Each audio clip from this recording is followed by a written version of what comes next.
From Community Transit in Snohomish County, Washington, you're listening to That Transit Show. I'm your host, Monica Spain.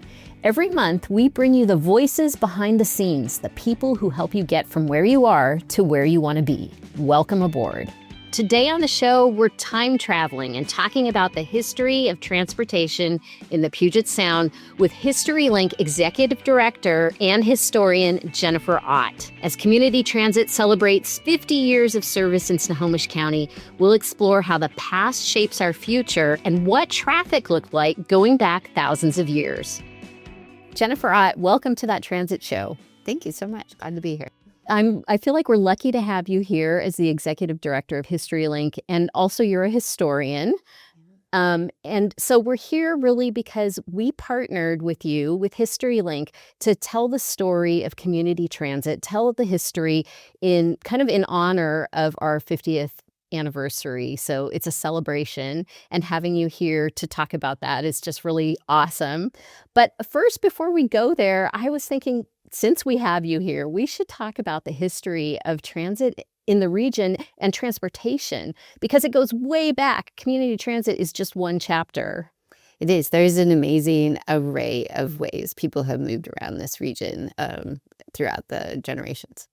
Yeah. So take us all the way back as far as you know. All the way back. If you go back to the post-glacial era, and so when people are re-inhabiting or inhabiting this region, that's thousands of years ago, 15,000 years, the best way to move around here was by water. If you think of that glacial action and the meltwater underneath it that made it so we have those north-south trending hills, and then the troughs between them where the lakes and the sound are, then all you have are kind of higher places and lower places. And the lower places tend to be muddy, pretty marshy, and the higher places tend to be very forested. And so if you're looking for a route to move around this region, particularly east-west, because you don't want to go up and over those hills all the time, then you're going to go by water. And so Indigenous people would have been traveling by water, and there's that happy coexistence of Western red cedar and the people living here and their skill with carving it into canoes.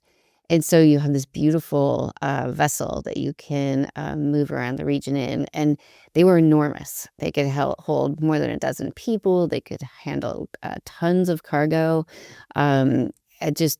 They're not just your recreational canoes that we use often today on lakes. And so it was pretty amazing. You could go, up to Alaska, out to the Washington coast, all around Puget Sound, out to Hood Canal, all of those places, and then up all the rivers, the navigable waters. Well, you talked about kind of the landscape here, and I think a lot of people think about the way we get around today as sort of constrained by mountains, lakes, rivers. A lot of our infrastructure is built around that. And so that really changes things. It does. It introduces choke points. Whereas if you're traveling by water, it has its own challenges, but you don't have those tight bottlenecks like one bridge to cross a river, or that hourglass shape of Seattle where you have to be between Lake Washington and Elliott Bay. And that is a very small, tight space. And a lot of people want to move through it, not just in and out of Seattle. And so, and really, in the earliest non-native days, when you're thinking about wagons moving through the region, who wants to and what horses want to go up and down those hills? So you're going to want to go north and south if you're on land. And it just makes it there are advantages to the overland travel, but really it's a much harder way to move around this region. So what kinds of changes led to that major shift? I think the biggest one you'd have to say is the introduction of cars. Cars are just irresistible. You can get from your door to the door you're going to under your own power and on your own schedule. And with more privacy might not be the right word, but more of your own control of your space. Yeah, kind of your personal vehicle, right? You can have your stuff and your own thoughts. You can have your coffee. Exactly, yeah. And so when cars come into this region in the 1910s, they start coming in the 1900s, but the 1910s is when you really see them start to come in. There's a draw, there's a benefit to it. If you don't have to wait for a steamship or a steamer, the Mosquito Fleet steamers to come in, then you have more control over the hours of your day, or you don't have to wait for a rail, the Interurban or the railroads. You are on your own schedule, and that's an appeal to that. So let's talk a little bit about the Interurban. I think it's something that a lot of people still know about because of the Interurban Trail. So there's remnants of it there, but what was that all about? It always surprises me how late it came to the region, because streetcar systems come into the towns and cities in the 1880s and 1890s. But going kind of cross country took until the 1910s. The Everett to Seattle opens in 1910, and it would have been amazing to ride because it would have been more of a human scale than the big railroads. So it would have been those smaller cars, smaller engines, and it connected towns, so it was in the valleys, so away from the waterways.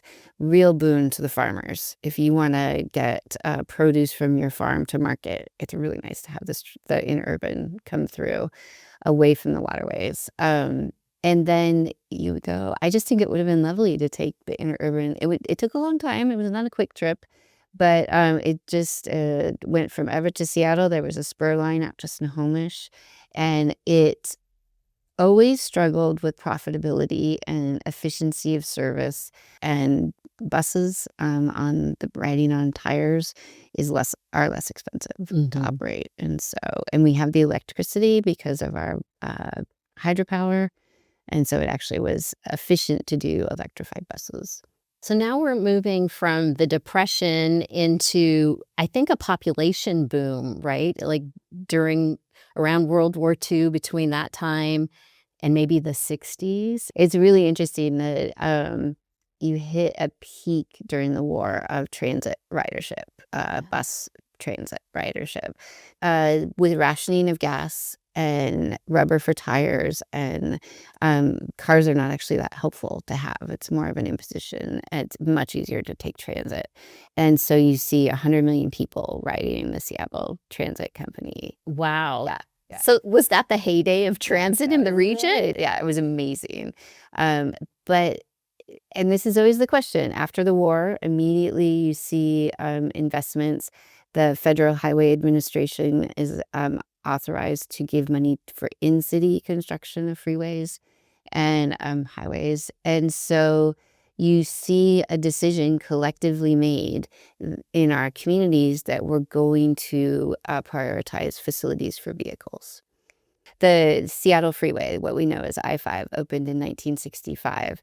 And that seemed like that would probably solve the problem.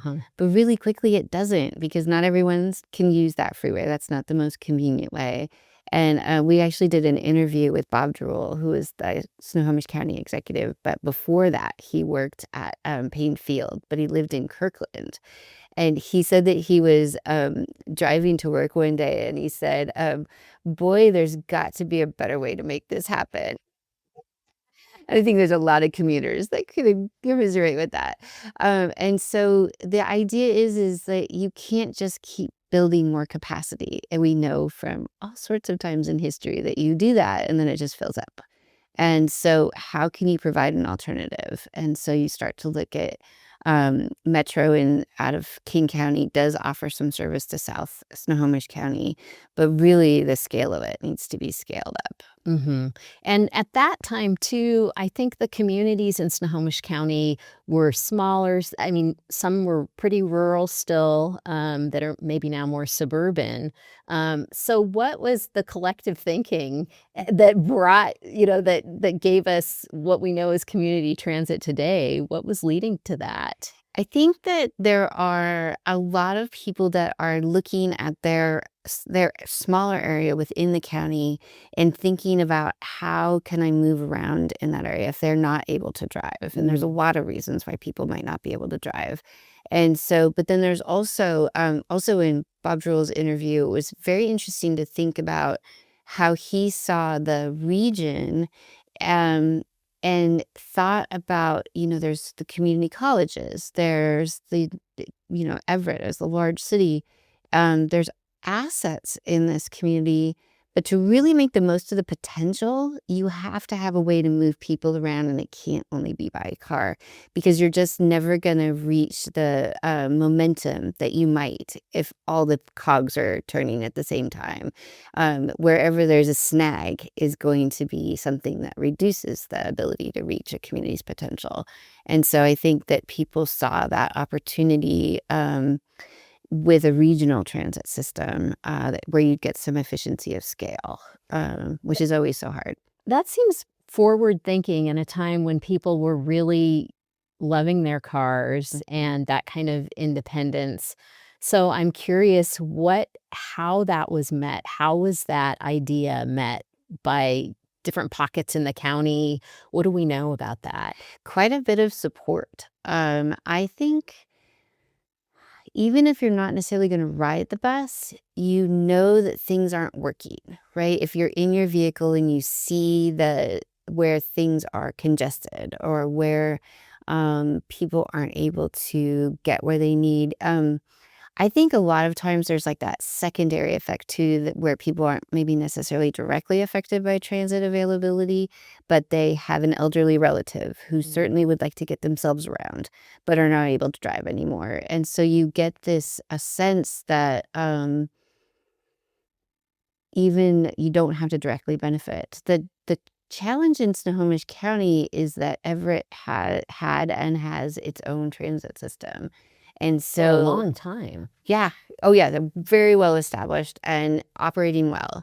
And so there's a sense of, I don't have any quotes directly from the historical record, but I just can imagine that if you have something that's working and it's like pride of community, that, you have this community transit system, it's hard to take that risk to fold it into a larger entity that is unproven.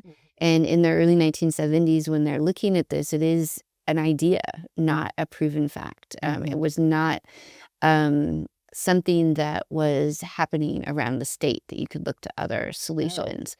And so there weren't regional transit systems? The only one was Metro in Seattle, King County. And so that one was a sort of special case, came out of special circumstances and was able to operate.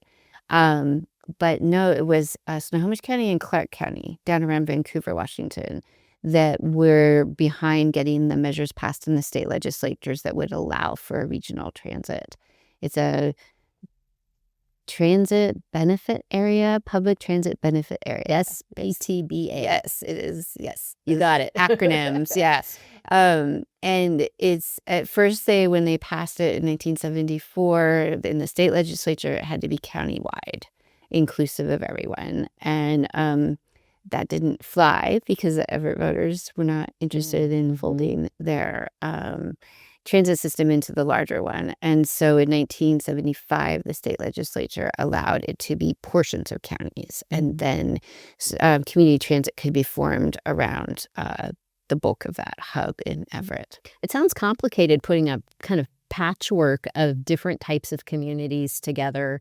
So it sounds like it was a big undertaking at the time. I can only imagine it's one of those processes where a lot of community engagement, a lot of community activists, that civic engagement that's so important to sway public opinion and build that support, but also the expertise of the people that had the vision. I'm always amazed. It's often engineers, but then it's also, public administration people that know how communities work and know what a community needs. And so they're able, it's the genius of it, right? Like I know it can be very frustrating to watch it unfold slowly, but it is kind of amazing how they put these systems together. And the cities or towns and cities that decided to be a part of the PBTA, or PTBA, sorry, they are all a little bit different, aren't they, at that time? Oh, yeah. It's in the 70s, you certainly have suburbanization that has come to the region. but nothing like we live with now. And I am always impressed by the foresight that people see how it will likely unfold. And so at that time, the system needed to be responsive to pretty big distances between communities. And so those gaps where you're not going to have riders that are getting on and off, I think that's a puzzle that has to be figured out. And then what is the frequency of service, and what is the type of vehicle that they're going to use that's going to best serve that community? And then how do you help serve people with accessibility issues that can't necessarily climb the steps of a bus? And so it's a lot of different variables and variances that had to be woven into the system. In 65, you get what is I-5. They called it the Seattle Everett Freeway. And then in 66, you get Boeing. And so you've got these two really like conducive to commuter travel forces coming in. And not long after that is when they start looking at like, oh boy, we better start preparing some systems. Looking back at what we had with the Interurban going from Seattle to Everett, now light rail is being planned to go from Tacoma to Everett. And it's sort of interesting that we're going back to something where the groundwork was already there.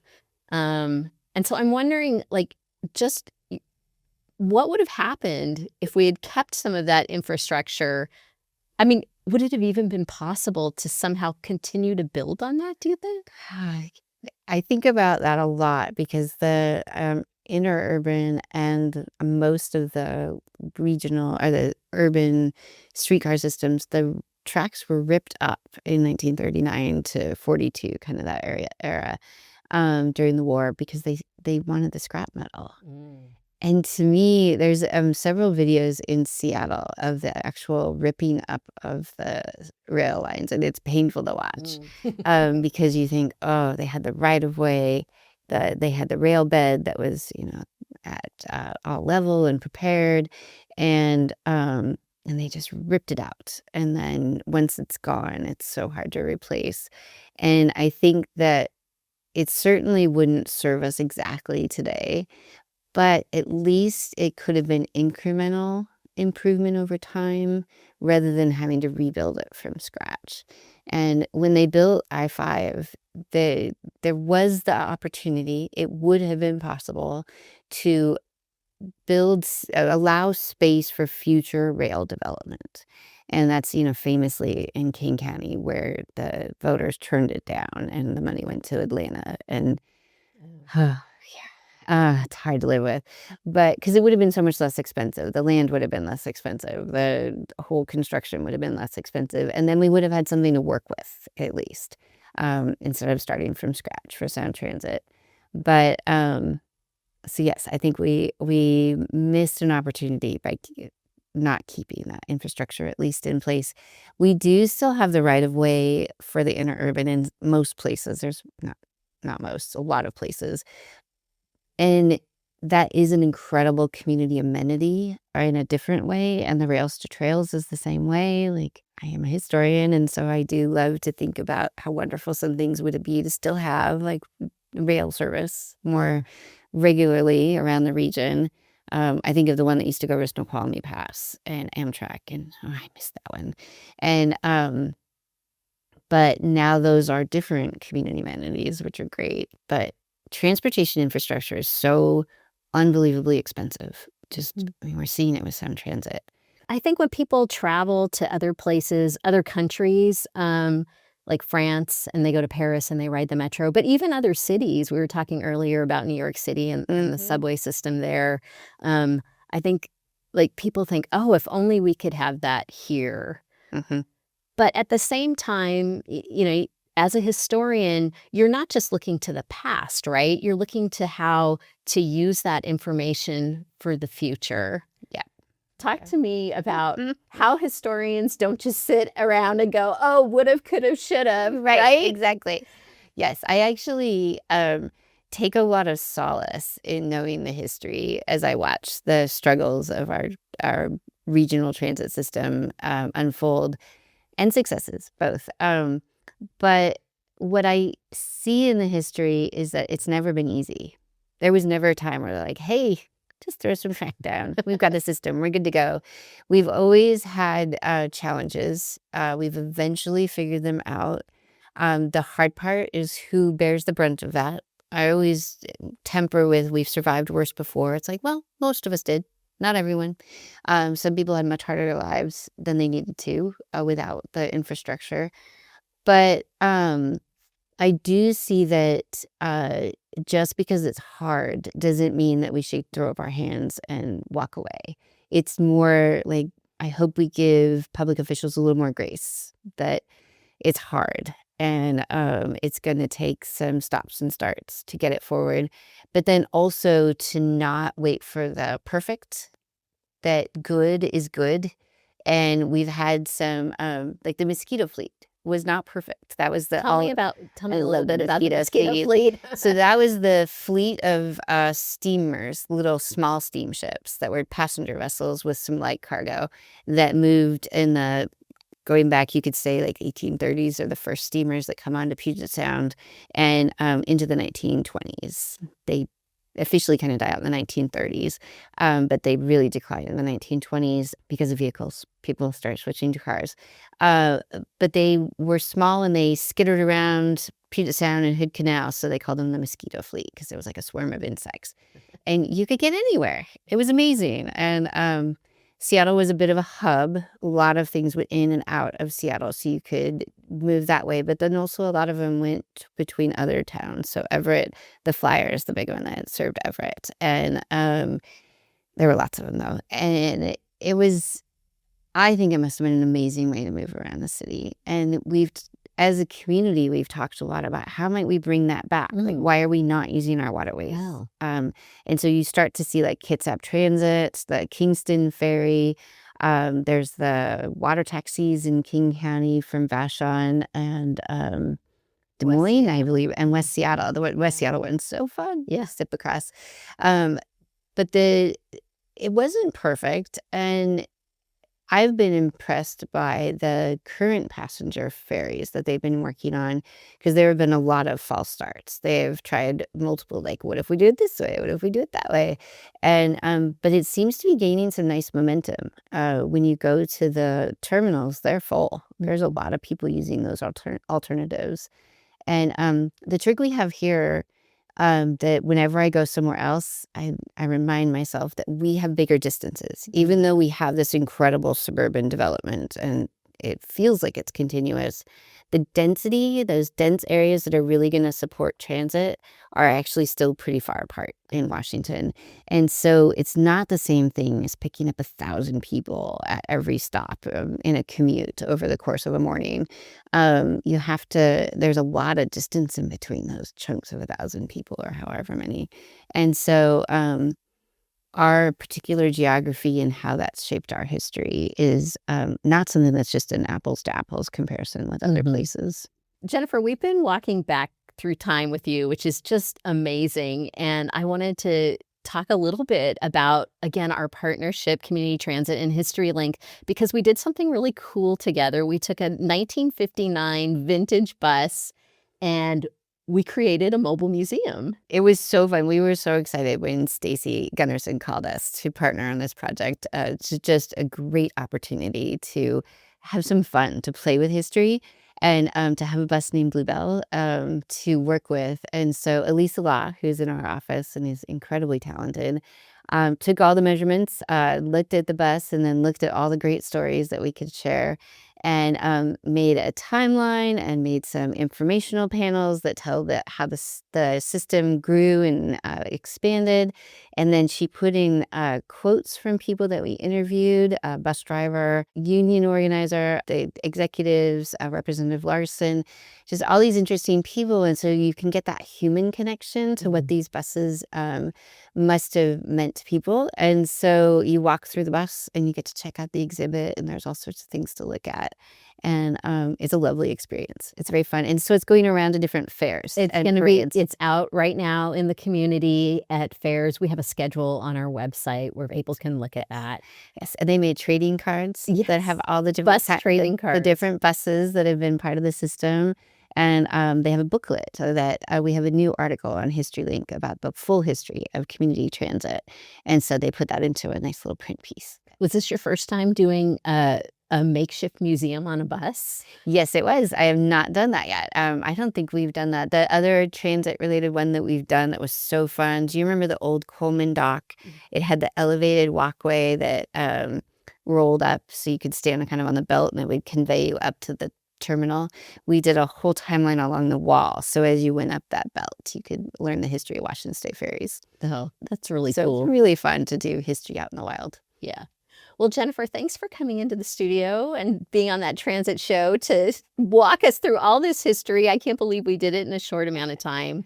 And also for celebrating our 50th anniversary with us at Community Transit. Really appreciate it. Thank you so much. It was really nice to be here.